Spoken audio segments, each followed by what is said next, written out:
Yo, had to do a little reaction to this. This is so cool. I didn't even realize because truthfully, I don't think the Olympics really matters that much to skateboarding. I mean, if you're watching skateboard the rest of the year, it's whatever.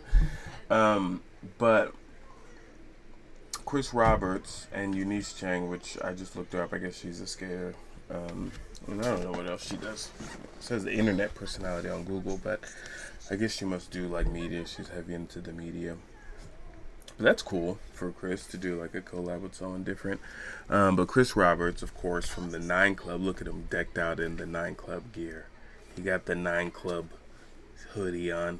He got his Nine Club hat on. He's fully ready to go. But no, Chris Roberts and Eunice Chang, they did a Olympics watch, which is really cool. They didn't call it Olympics; they called it Tournament of Circles. It's on the SLS channel. If you want to check that out, SLS is Street League Skateboarding, which is the skateboarding competition company, kind of like X Games, but cooler and focused only on street. Started by Rob Dyrdek, who knows what, like 15 years ago, something like that. But it's grown. It was always awesome, but it's grown into just being creme de la creme of skateboarding competitions. That is, and I think Chris has done a couple things with SLS before. I'm sure Eunice has, but it's cool that they're trying to help contextualize the Olympic skateboarding um, into skateboarding culture, because I'm actually going to go back and watch it just to see how they pull some things together. Only problem with the Olympics is I don't think that they have what it takes to be a part of skateboarding culture, because skateboarding culture actually moves really quickly. I just don't know. The Olympics being the gigantic organization that it is, I don't know that it has. It's interested in doing it because it wants, all these, even the Olympic qualifiers, all that traffic that they're getting on YouTube. I'm sure skateboarding is at least 30% of their marketing reach right now. I'm just because with, well, maybe not, because there's qualifiers in every sport, and track, people love track for some reason. And then all these other countries, they really like the Olympics because they get to compete with on the main stage, and become celebrities and stuff like that. But anyway, I just thought it was cool, that very cool that they did it. Let me get a little audio from them for a second.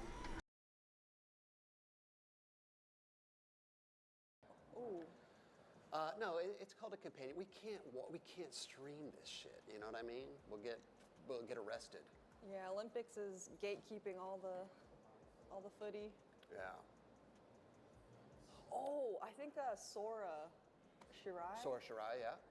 I think he's gonna podium too. Well, yeah. For me, it was either gonna be Nyjah, Yuto, and Sora or Jagger, but I picked Jagger. Let me just say, Chris is uncanny almost when it comes to, I think, because he just really understands the physicality of skateboarding. That's what's so much fun if you watch Chris Roberts' skateboarding parts, which I did really for the first time, like a watch through of all his skateboard parts.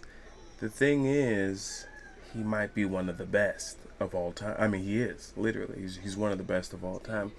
And I think the way that he handled that when it came to putting out footage is he just put out just, again, creme de la creme. I really only pay attention to the creme de la creme. I really only pay attention to the good stuff. But anyway, so I think his understanding of skateboarding, and his ability makes him really good, because he picked the top three. He picked the top three: Nyjah,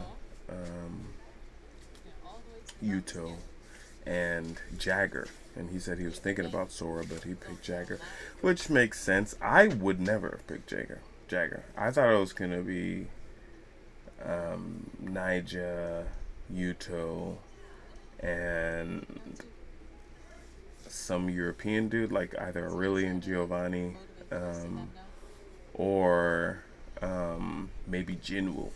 But I never would have picked Jagger for street because I know he does good in street, but I don't really see him do that much stuff to me that I think. And sometimes I feel, to me, since his style is like jagged, Jagger's jagged style, I sometimes think that that's why I don't look for anything that he's doing.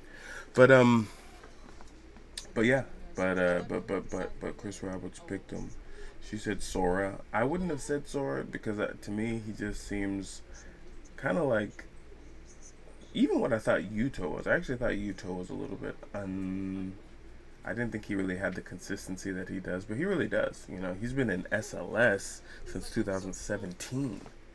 2017. I didn't even realize. I don't think I saw him in SLS until maybe 2020. But then I really wasn't watching SLS that much until 2020 anyway. So that does make sense. I don't know why. I wasn't really watching any competitive skateboarding at all. Until the only reason I watch SLS, truthfully, I like X Games because I grew up watching it. I watch SLS because stylistically, it's aesthetically, it looks good. It's like a nice way to see good skateboarding. And then, but yeah, for a long time, when I was like busy in my 20s, people in their 20s don't really have time to be watching stuff. You're too busy living life, discovering things. I was traveling, performing. I was looking up footage of other people doing stuff. I was doing stuff, you know. Now I like it more and more as I get older, because I think I see the poetry in certain people's lives more now. I'm just like, oh, that's so interesting to see how he came from that and he's doing that. Because like, even the NFL, NBA, all that stuff is really kind of like a reality show, but like based around merit, so it's better than just like random people yapping. But even like the other reality shows, those are based around merit too, just like more feminine stuff that I don't understand. But it's like how women go through life. Some women go through life. But anyway, all right, I'll catch y'all later. That was it. Go ahead and like and subscribe, and come back for another one. I'm gonna keep it. I only touch on the creme de la creme of society. So if you see me dropping a video, it's just because something beautiful, something clean, something worth checking out that'll keep you entertained, which I view entertainment as the highest form of education. The things that you're entertained by, because it's very interesting. This is why you have to be careful what you're entertained by too. Andrew Huberman was on the 9 Club, and I think I did a little reaction to that too. Oh yeah, dropped yesterday. But well, not yesterday by terms of this video, but I recorded it the day before I recorded this. And he didn't say anything about this specifically, but he was talking about dopamine. And earlier, I from someone else, I was hearing more about dopamine too, and how essential it is. Oh, this How Stuff Works podcast with those Atlanta guys.